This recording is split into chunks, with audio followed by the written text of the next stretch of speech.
Okay, good morning and welcome to our iPad Intermediate Summer Camp. I am Norma Cantu. I'm the ITF at Gardendale Elementary. And joining me today is Miss Laura Lott-Manzano. She's a third grade teacher at Gardendale.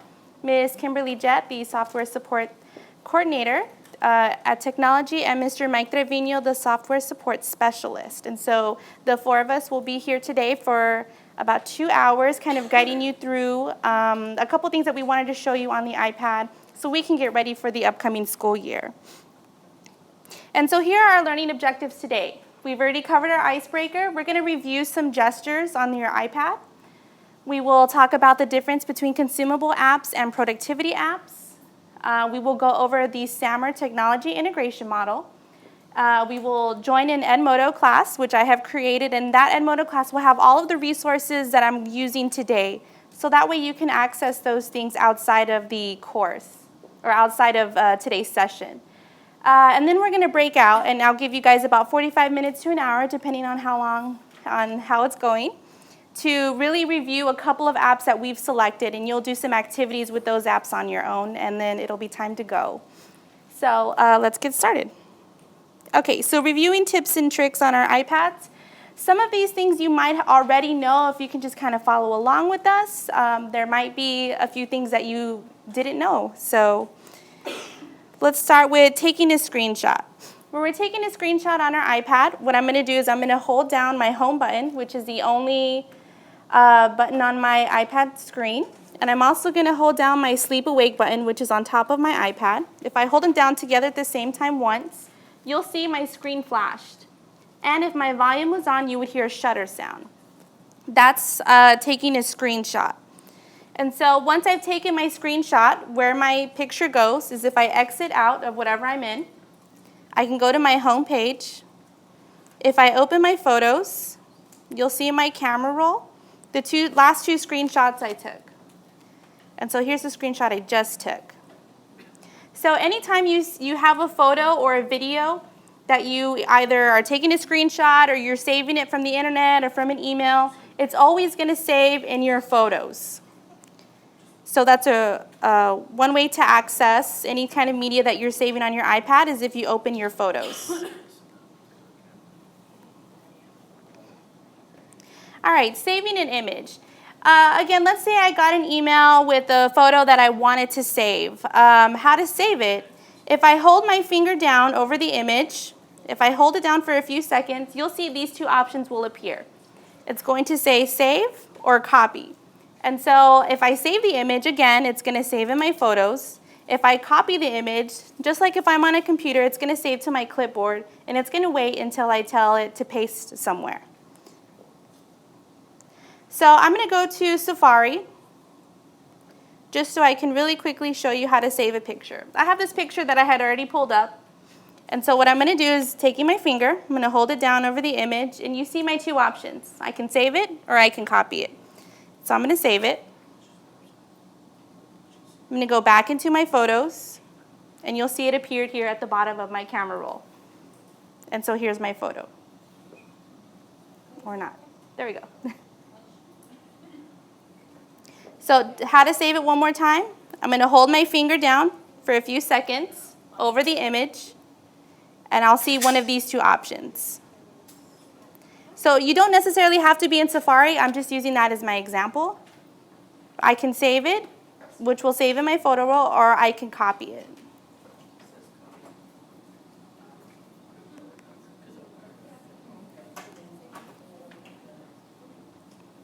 All right, 1X versus 2X. There are some apps that were designed specifically for iPhone, but we can still download those apps and use them on our iPads. Now, the only difference is when we open those iPhone apps, they're going to be a little bit smaller on our screen because they're meant for a smaller screen, so they're made in a smaller resolution.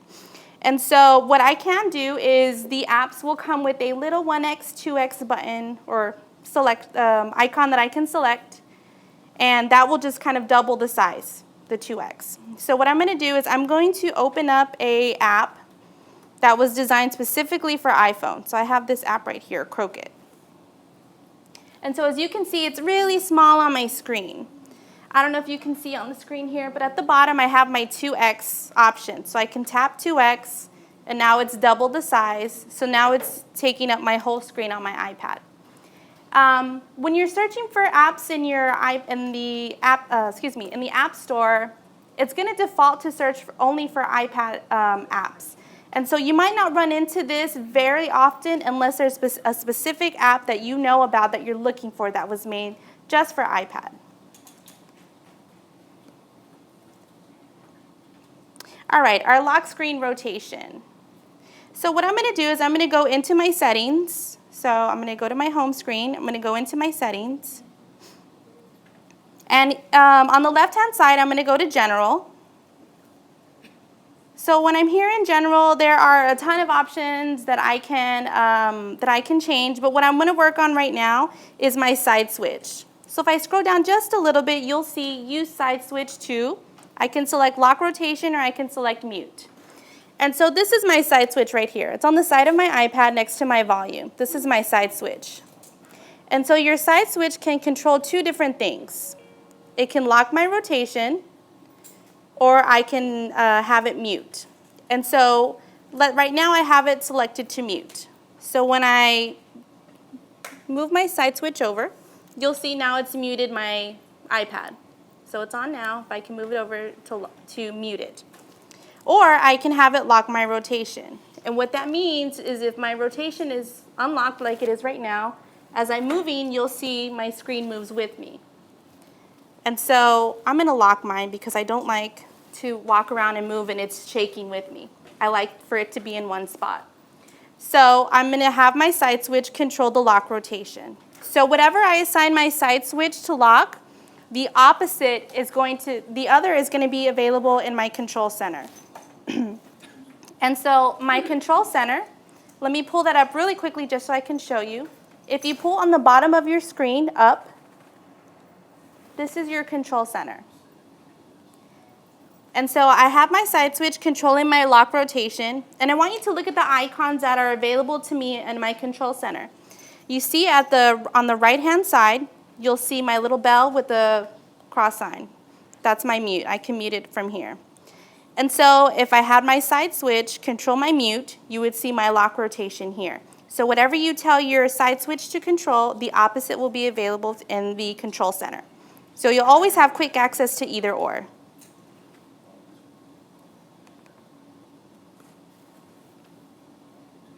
All right, our camera app. So I'm going to open up my camera app, which is on my dock because I use it pretty frequently, so I keep it at on my dock. I'm going to open up my camera app. And in my camera app, I have a couple of options available to me. I can take a photo, or I can shoot a video.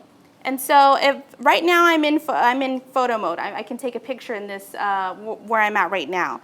And I know that I'm in my photo mode because if you look on the right-hand side, you're going to see your capture button is white. That's how I know I'm going to take a picture. And so I can take my picture. I'm going to take a picture right of this table right here. And so look at the bottom right-hand corner. This is the last picture I just took. This is one way to quickly access your photos. So I can take my picture, I can tap right here, and I can see, okay, that's a good picture. So I'll tap done. But let's say I wanted to zoom in on this little pile of Jolly Ranchers. I'm going to use my pinch gesture, and I'm going to pinch out to zoom in. So as you see, I'm pinching out on my screen. It's zooming in on my Jolly Ranchers. And so I'll take another picture. And again, on the right-hand corner, you can see, not a very good one, but there's a picture of my Jolly Ranchers. So if I want to zoom back out, I'm going to pinch in. So I'm zooming in, I'm pinching out.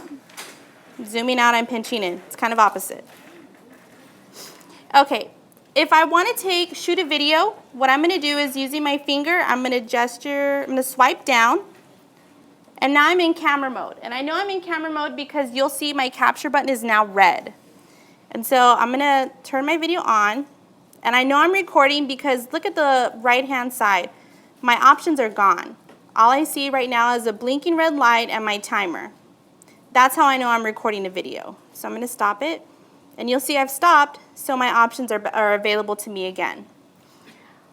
On the top right-hand corner, you're going to see your little camera, and that's going to switch my cameras. So my iPad comes with two cameras. This camera here on the back, and it also comes with the camera in the front. So I'm going to tap that little icon, and you'll see now my front camera is activated. So if I wanted to take a selfie, I can take my selfie. I'm not going to do that today. Then I'm going to switch it back.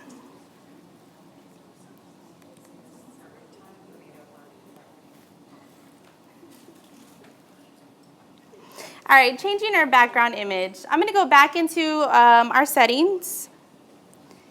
And again, on the left-hand side, right underneath General, I have Wallpapers and Brightness. So I'm going to select Wallpapers and Brightness. And you'll see here, I can control the brightness of my screen, or I can choose a different wallpaper. I can change the wallpaper that I have on my iPad. So I'm going to select Choose a New Wallpaper. And so there are three different options I have available to me for my wallpapers. I can choose a dynamic wallpaper, which I'm going to open this up. You'll see it's these little bubbles that kind of move around. Those are my dynamic wallpapers. I can choose a still, which is just stock photos that Apple has available for you. Or I can select a photo from my camera roll. Now if I select a photo from my camera roll, let's take my beach chairs. You see how zoomed in that is? The photo roll is saving the pictures in the original resolution size. And so this picture itself is way too big for my iPad screen. And so you might run into this if you're trying to put a picture that you have on your iPad as your background. So even if I try and zoom out, it's not going to save it. It's going to go back to the original size, and it's just going to kind of stay like that. And so if there's a picture that you really want on your background, you might have to export it out of your iPad, shrink it down, and then put it back on your iPad, which is a lot of work for me, so I'm just going to select a still. So I have this pretty little blue one. It's nice and calm. So I have some options. I can set my lock screen, which is my screen when my iPad has been off for a little while and I turn it back on. That's the screen. I can set my home screen, which is the screen where all my apps are at, or I can set both. So I'm going to set my home screen right now. Okay, so let me go home, and you'll see the picture that I just selected is now my home screen.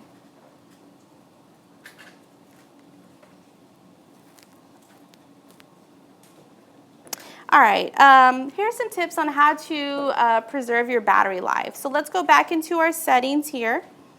So I'm here in my settings. I'm going to go back to my wallpaper and brightness. And if you see at the top, I can drag my brightness. I can make my screen brighter or dimmer just by moving this along. And so you don't really see on the projector, but on my iPad itself, as I'm bringing it to the left, you can see it's getting it's dimmer on my screen. And that's one way to save our battery life, by keeping it a little bit dimmer. Another way to preserve our battery life is if we go into General. If you scroll down just a bit, you'll see Auto Lock. So I'm going to open up Auto Lock. And what Auto Lock is I can tell my iPad, if I haven't touched you, manipulated you in 2 minutes, I want you to turn off and I want you to lock. And so I have, this is the time that I have available to me, 2 minutes, 5 minutes, 10, 15, or never. And so right now that I'm presenting, I have it on never because if I walk around, I still want my screen to be up. But if I'm in my classroom or if I'm walking around in different classrooms, I have a really bad habit of leaving my iPad down and kind of walking away for a bit. I want it to be on 2 minutes because I want it to lock immediately. And so this is really up to you. It's your preference. But again, if it's on never, your screen never turns down. And so your screen is on and your battery life will die. Your battery will die very quickly.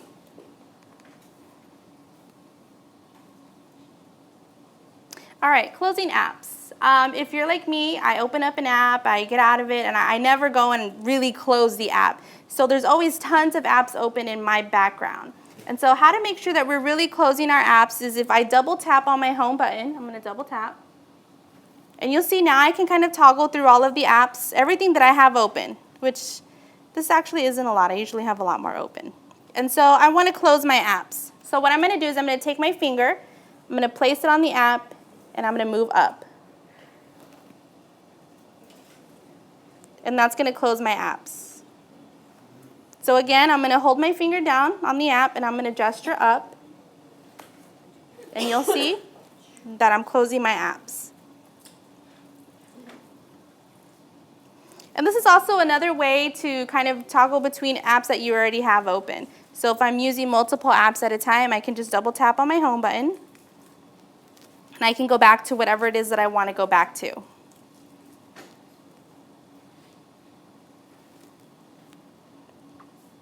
All right, our key clicks and sounds. So let's go back into settings. And right underneath wallpaper and brightness, I have sounds. So when I'm in sounds, there are tons of ringtones I can change. I can tell my iPad to use if I want a different type of noise when I get a new email or when I send an email or get a tweet or I tweet. I can change that here. But what I really want us to focus on is if you look at the bottom, our lock sounds and our keyboard clicks. And so I like to keep the lock sound on just because when I'm closing my iPad, I want to know that it really is locking. So I can turn that off if I want, or I can leave it on. And my keyboard clicks, your keyboard clicks, if I'm using my on-screen keyboard, which I'll show you how to turn on in a bit, that's that little clicking noise whenever I'm typing. Each letter makes a little click noise. And so that bothers me tremendously, so I always leave that off. I hate that noise. So I leave my keyboard clicks off. But it's a personal preference.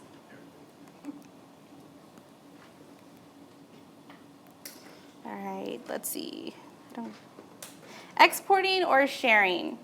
So for exporting and sharing, I'm going to use Safari. So I'm going to open up Safari just because it's so much easier to explain how to do this in Safari.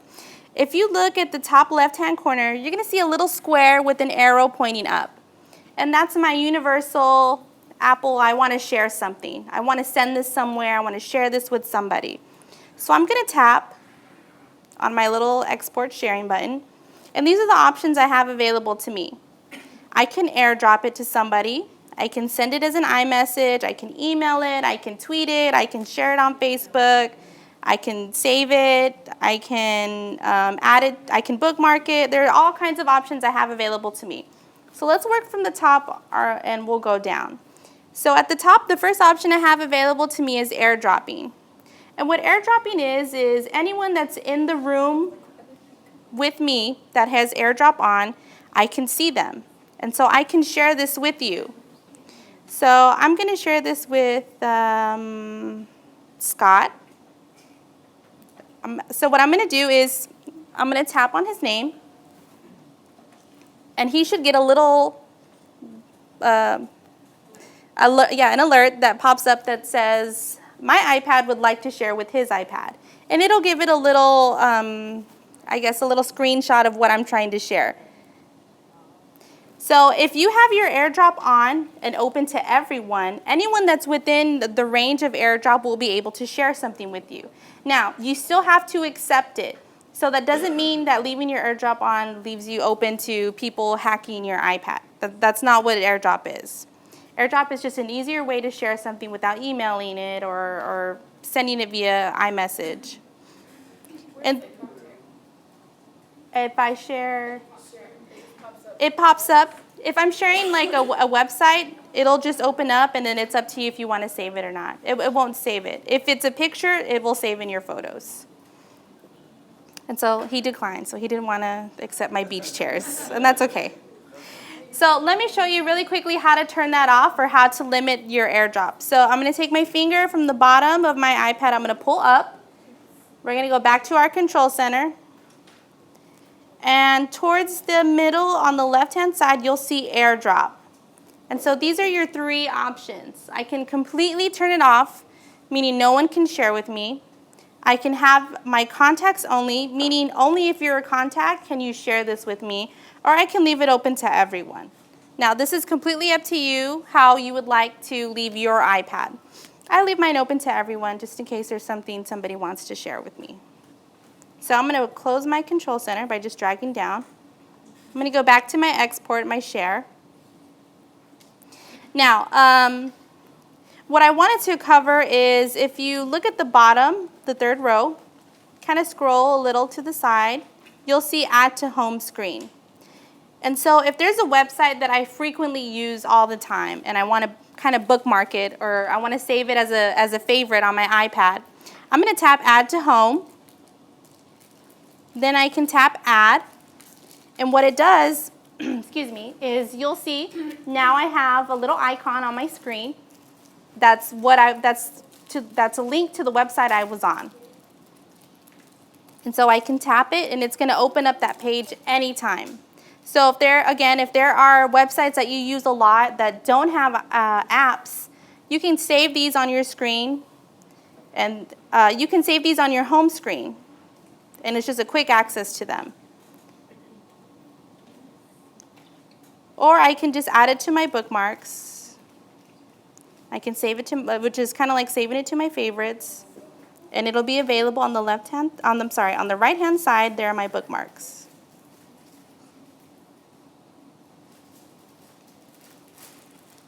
Okay.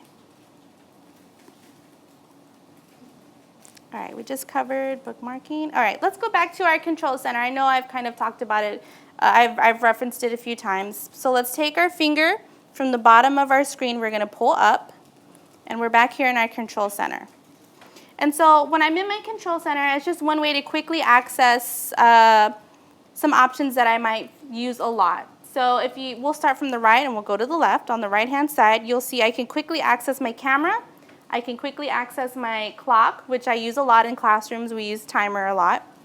Underneath that is another really easy way to adjust the brightness of my screen without having to go into my settings. As you can see, I can kind of drag it back and forth.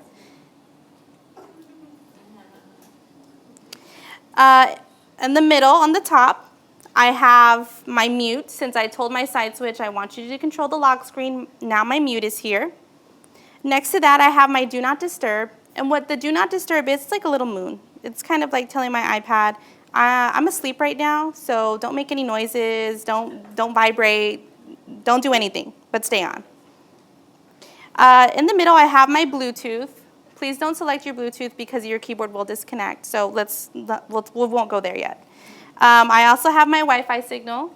So if I'm having internet issues, one thing I like to really do is pull it up. Am I connected to the Wi-Fi? Yes, no. Then I can go from there when I'm troubleshooting. And I also have my little airplane, which is airplane mode. And what that does is it turns off the radio signal on your iPad, meaning my iPad is still on, but my Bluetooth is off, my Wi-Fi is off, and I don't have any kind of connectivity that way. On the left-hand side, you see I can control my volume. And whatever I was playing last, which I had Pandora open before you guys got here, I can turn it back on. So I'm going to pull this back down. Let's go back to my presentation. All right, so our Apple TV Airplay. So every classroom should have their Apple TV already installed. If you don't, I know that that's something technology is working on over the summer. And so what your Apple TV is think of it as the middleman between my iPad and my projector. So what I do is I'm connected to my Apple TV, and my Apple TV is connected to my projector. So I'm telling my Apple TV, I want you to show what's on my screen on my projector. And so there are 2 steps to display your iPad on your projector. So let's open up our control center again. Right next to AirDrop, I've got AirPlay. And so whatever's around me, whatever Apple TVs are around me that I can connect to will be listed there. And so on your campus, you should have your campus name and your room number. So it's up to you to select your room number. So as you can see, I'm selected to Emma Media Center. But the second step to display your iPad is to select mirroring, meaning I want my screen to mirror onto my projector. So 1, connecting to your Apple TV. 2, mirroring your screen to your Apple TV.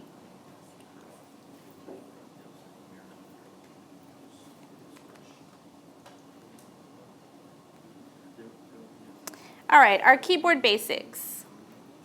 So with this, working on our keyboard, we need to pull up our on-screen keyboard. And so everyone has their Bluetooth keyboard on right now. So their on-screen keyboard, your on-screen keyboard will not be visible to you right now. But a really easy way to toggle between the two without disconnecting your Bluetooth is if on your keyboard, on the bottom left corner, you press FN and the number 2 on your keyboard. And what that'll do is it'll turn on your on-screen keyboard. And so you might not see it right now because you need to be selected somewhere where you can type. So let's go to Safari, and then I can open up, I can tap on my address, and if I turned my on-screen keyboard on, my screen will show up.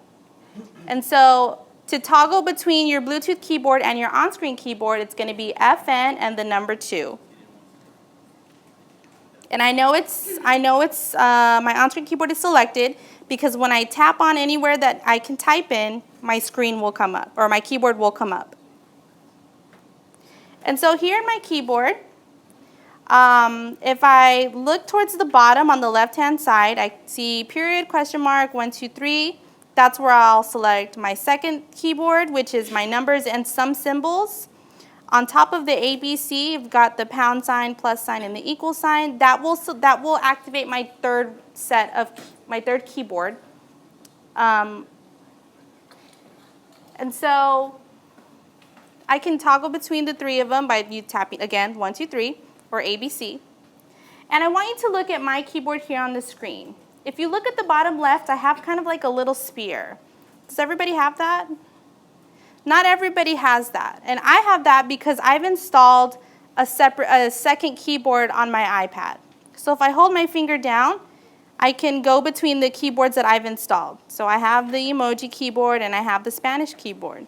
So I'm going to select my Spanish keyboard, and you'll see there's a change on my keyboard. Or I can select my emoji, and you'll see my little happy faces here.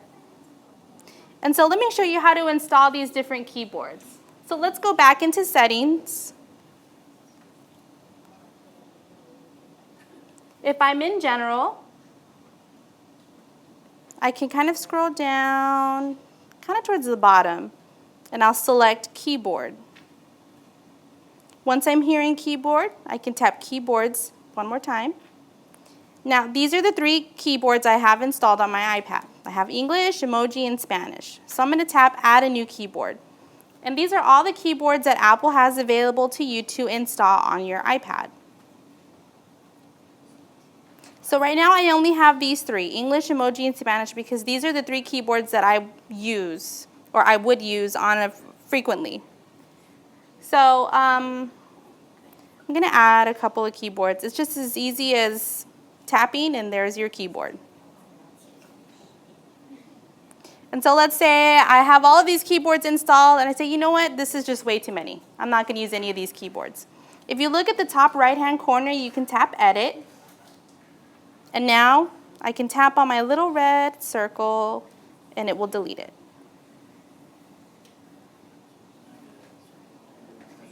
So I'm going to keep just 2, English and emoji, because those are the keyboards I use all the time. So then I'll tap Done.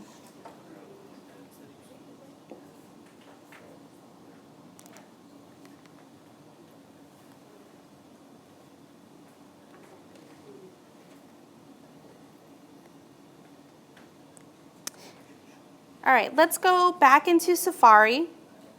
And so I'm here in my address bar. So I'm going to go to a website. So I'm going to type www. I'm going to go EISD. And I can type in .net, .com, .org, or if I hold down on my period key, my period question mark key, holding it down, I have my web extensions available to me. And so that's going to save me a couple of keyboard taps.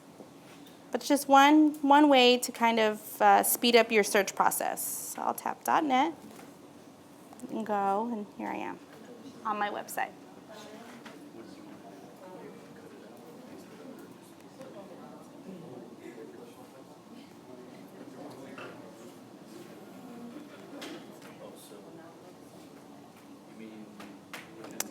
All right, splitting my keyboard.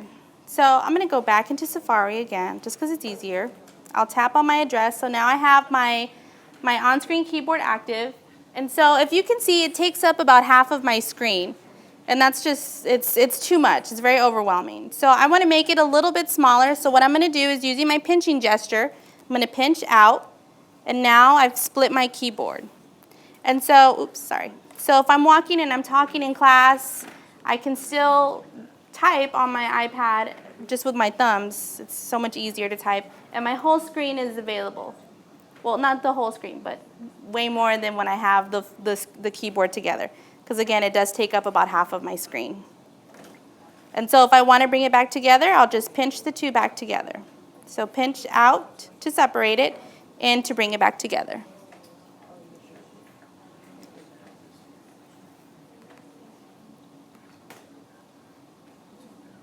All right, we went over our keyboards.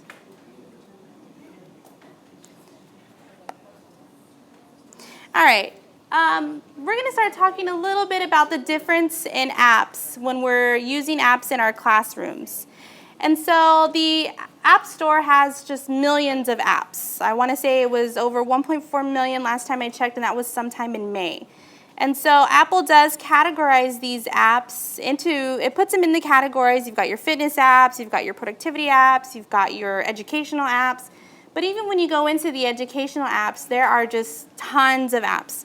And so there's no way that we can really go through these apps and kind of determine if they're useful or not in our classroom. And so we have started reviewing apps. And we do have a little book, a course that's full of the apps that we have already reviewed and are recommending to you guys. And we'll go over that at the end of the session.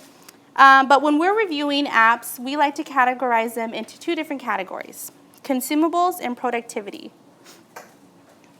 And so the difference between the two is a consumable app is an app that engages our users at the lower end of our Bloom's taxonomy. So it's a lot of memorization, it's a lot of matching. It's something that a student or the user can master relatively quickly. And so I can figure out the pattern that I need to successfully complete the app, but I may or may not have really gotten the gist of what the app is trying to teach me. And so a lot of these apps are, again, they're matching, they're puzzles, a lot of these apps, or the drill and kills, if you guys have ever played Math Zombies, it's just over and over, really simple mental math. And so these apps are great apps for some of our users. But what we really want to see our students using are productivity apps.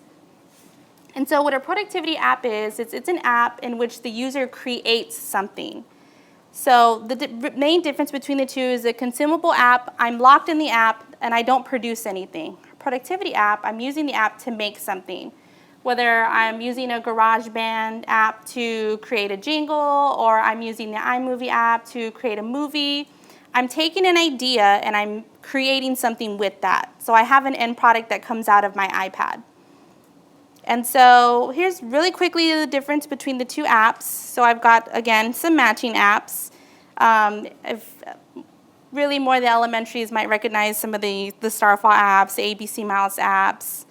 And again, they are great apps, but there's only so many times I can hear the letter A video on ABC Mouse. And our productivity apps, we're going to cover some of these today in the second half of our session. We have Poplet, which is a mind mapping app, which is a way for our students to create thinking maps on their iPads. iMovie, again, they can make a movie. EduCreations, which is a whiteboard app, an interactive whiteboard app that will record what you're doing, and so you can share that app with other people. And so again, consumable apps, I'm in the app, nothing comes out of it. Productivity app, I'm creating something and I have an end product. And so, yes, we would love our students to always be in productivity apps, but again, the consumable apps have a lot of great value for some of our kids.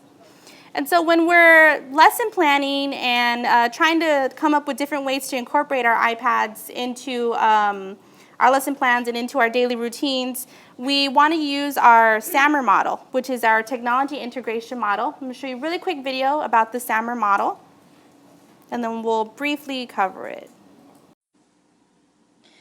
SAMR Explained. Ready to learn about SAMR?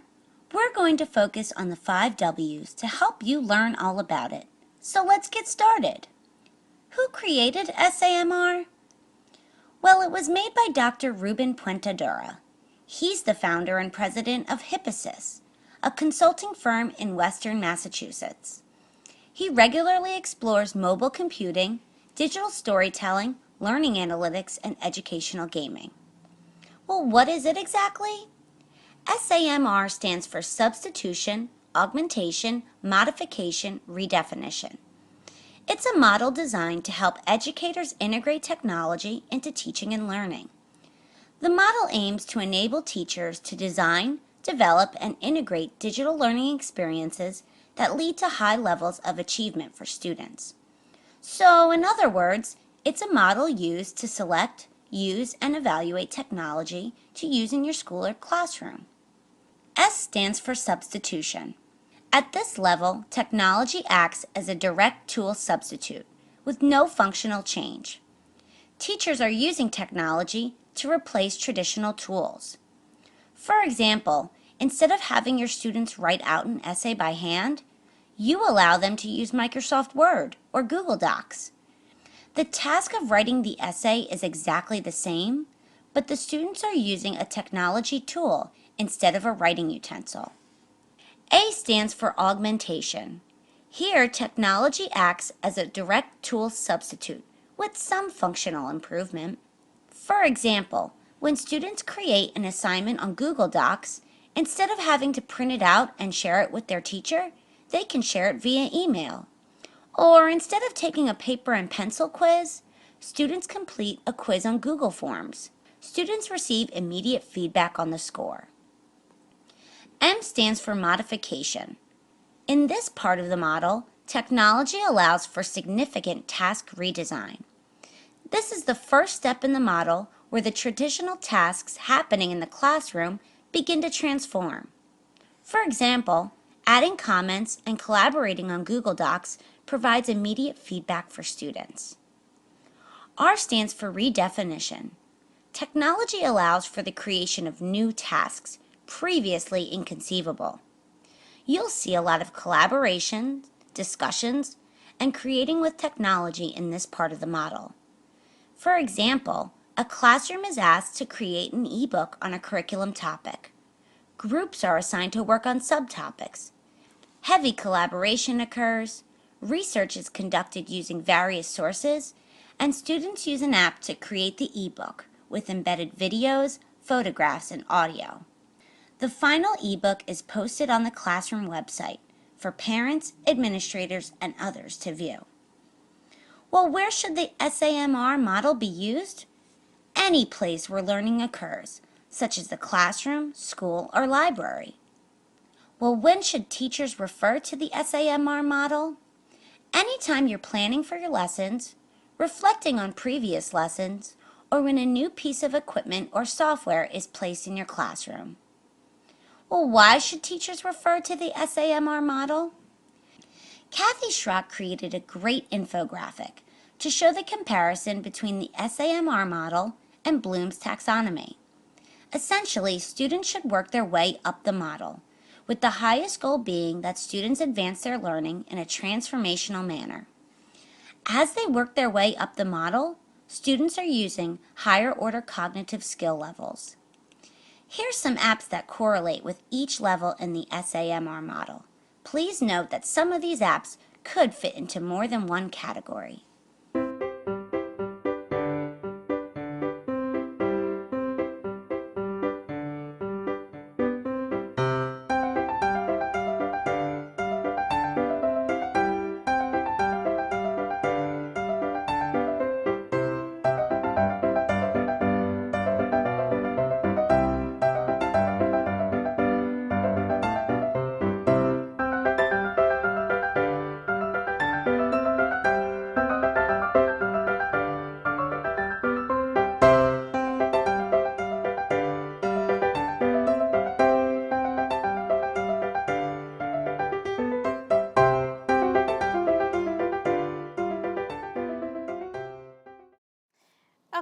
So using our SAMR model is a model that we want to use when we are, again, lesson planning with technology, and we want to integrate technology into our classroom. And so again, as the video stated, as they went up the ladder, the integration became deeper and deeper, and it allowed the kids to really create something using technology. I'll have this model and this presentation available for you in our Edmodo course. And so what we're going to do right now is we're going to take a quick break so we can set up for our second half. But before we take a break, if you already have an Edmodo account, if you could please join our course. This is the intermediate iPad course. And this is where all of the references, everything that I've used today, and a few other things that I didn't get to touch on today are here in this course. If you do not have an Edmodo account, Ms. Manzano passed out some handouts. You have to follow the handouts step by step in order to be a certified or to belong to the Edgewood domain. And so, again, if you want to join the course, if you already have Edmodo, you want to join the course, and we'll reconvene back in about 10 minutes. If you need help setting up your account, raise your hand, let one of us know, and we'll help you out with that. The restrooms are out these main doors and to the left.